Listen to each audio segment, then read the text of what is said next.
এদিকে রাষ্ট্রীয় অতিথি ভবন যমুনায় প্রধান উপদেষ্টা ডক্টর মোহাম্মদ ইউনূসের কাছে প্রতিবেদন জমা দেবে গণমাধ্যম সংস্কার কমিশন।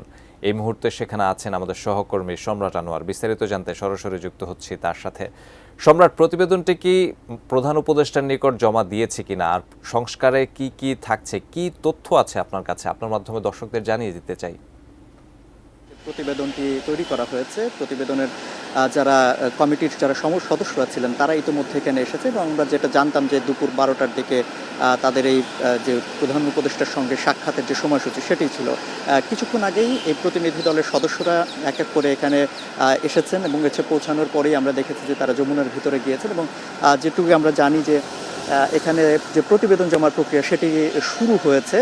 তারপরে তারা সেই প্রতিবেদনটা নিয়ে প্রধান উপদেষ্টার সঙ্গে কথা বলবেন এবং সেখানেই আসলে তুলে ধরবেন যে তাদের যে সংস্কারের যে প্রস্তাবনা সেগুলো আসলে কি সেই বিষয়গুলো নিয়ে তারা এখানে জানাবে এবং আনুষ্ঠানিকভাবে তারপরেই এই ঠিক যমুনার সামনেই যে জায়গাটি করা হয়েছে সেখানে একটি ব্রিফিং করার কথা রয়েছে এবং সেখানে ব্রিফিং করবেন মূলত এই যে সংস্কার কমিশনের যারা সদস্যরা আছেন। কাঠ ও পিভিসি ম্যাটেরিয়ালের সংমিশ্রণে তৈরি আধুনিক আরএফএল উডিডোর, কাঠের চেয়েও কঠোর।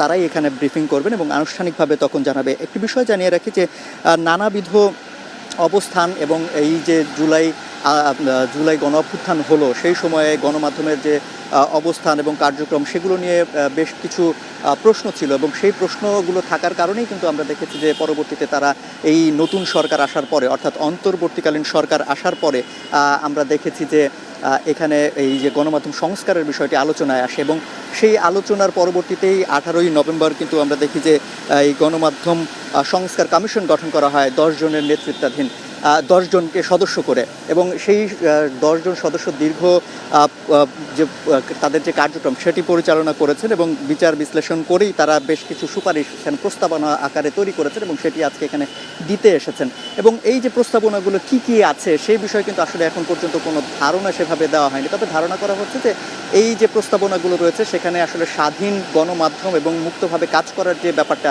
সেটি যাতে নিশ্চয়তা দেওয়া হয়, সেটি যাতে থাকে বরাবর, সে বিষয়ে তারা প্রস্তাবনা দিয়েছেন এবং একই সাথে গণমাধ্যম কর্মীদের যাতে উন্নয়ন হয় এবং গণমাধ্যম কর্মীরা যাতে স্বাধীনভাবে তাদের কাজগুলো করতে পারে সেই বিষয়েও কিছু প্রস্তাবনা থাকবে।